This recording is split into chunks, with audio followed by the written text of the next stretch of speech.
రాజులకు రాజు ప్రభులో ప్రభు అయిన యేసుక్రీస్తు నామమున మీకు శుభములు. ఈరోజు దేవుడు మనకు అనుగ్రహించిన వాక్య ధ్యానము మొదటి దినవృత్తాంతముల గ్రంథము 16వ అధ్యాయము 27వ వచనము.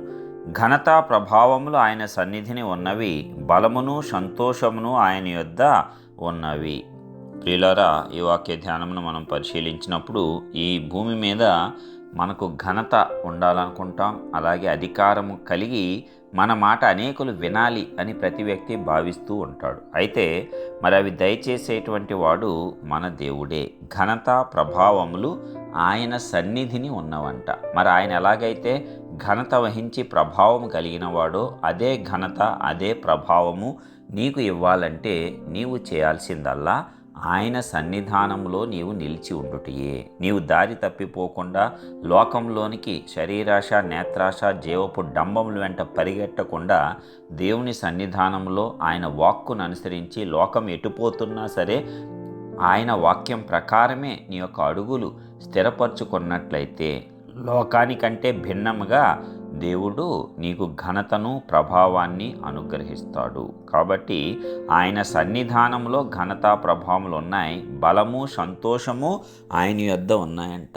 మరి ఆయన బలవంతుడైనటువంటి దేవుడు, సర్వశక్తిమంతుడని ఆయనకు పేరు, ఆల్ మైటీ గాడ్. కాబట్టి ఆయన బలం ముందు ఏ బలము సరిపోదు. అందుకే ఆ బలాన్ని ఆ సంతోషాన్ని ఆయన మనకు అనుగ్రహిస్తాడు. ఆయన యొద్ద ఉన్నవి అన్నీ మనకే కదా, తండ్రి యొద్ద ఉన్నవి కుమారులు కుమార్తెలకే కదా. కాబట్టి ఆ రీతిగా మనము మన తండ్రి అయిన దేవుణ్ణి వెతకాలి.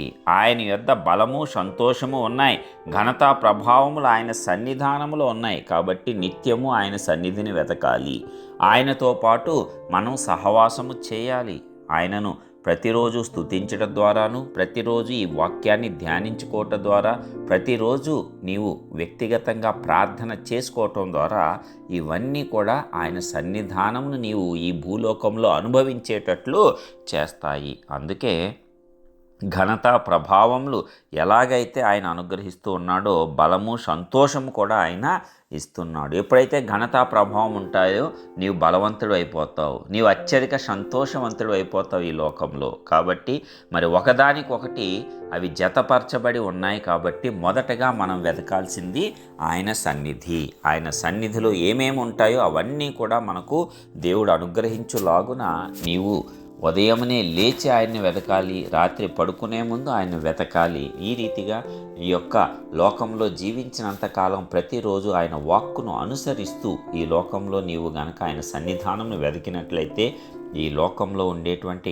ఘనత ప్రభావము సంతోషము బలము అన్నీ కూడా నీకు అనుగ్రహించి అత్యున్నతంగా నీవు ఈ లోకంలో జీవించటానికి ప్రభువు కృపను అనుగ్రహిస్తాడు. ఎలాంటి పరిస్థితి అయినా నీవు దేవుని మార్గాలను విడిచిపెట్టవద్దు. యోసేపు దేవుని మార్గంను విడిచిపెట్టకుండా నా దేవుని యొక్క ఆజ్ఞలను నేను ఎలాగూ మరి ధిక్కరించగలను అని పోతీఫెర యొక్క భార్యతో పాపం చేయకుండా ఉన్నందుకు మహాఘనత మహాప్రభావము మరి యోసేపు మిగిలిన జీవితం అంతా కూడా ఒక గొప్ప రాజుగానే మరి అక్కడ ఐగుప్తులో పరిపాలించడం అనేది మనం చూస్తున్నాం. దానియేలు ఆ యొక్క శాసనాన్ని పాటించకుండా దేవుని యొక్క సన్నిధానంలోనే ముమ్మారు కనిపెట్టుకొని ఉండటం వల్ల సింహాల బోన్లోంచి తప్పించబట్టమే కాకుండా నలుగురు రాజులు మారిన ఆ నలుగురు రాజుల కాలంలో కూడా ప్రధాన జ్ఞానిగా మరి దానియేలు యొక్క ఘనత ప్రభావం కొనసాగింది. కాబట్టి దేవుడి కార్యాలు చేయటానికి సమర్థుడు. మనం ఆయన సన్నిధిని వెతికి ఇవన్నీ పొందుకొని నిత్యమైన సంతోషంతో బలముతో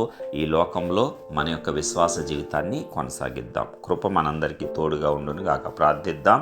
మహాబల సంపన్నుడా, సర్వశక్తిమంతుడు అయిన ప్రియ పరలోకపు తండ్రి, మీ ఘనమైన శ్రేష్టమైన నామానికి వందనాలు. మరొక నూతన దినముతో పాటు అత్యద్భుతమైన నీ వాక్కుతో మమ్మల్ని దర్శించి బలపరిచినందుకు వందనాలు. అవునయ్యా, నీ సన్నిధానంలోనే సమస్తము దాగి ఉన్నవి.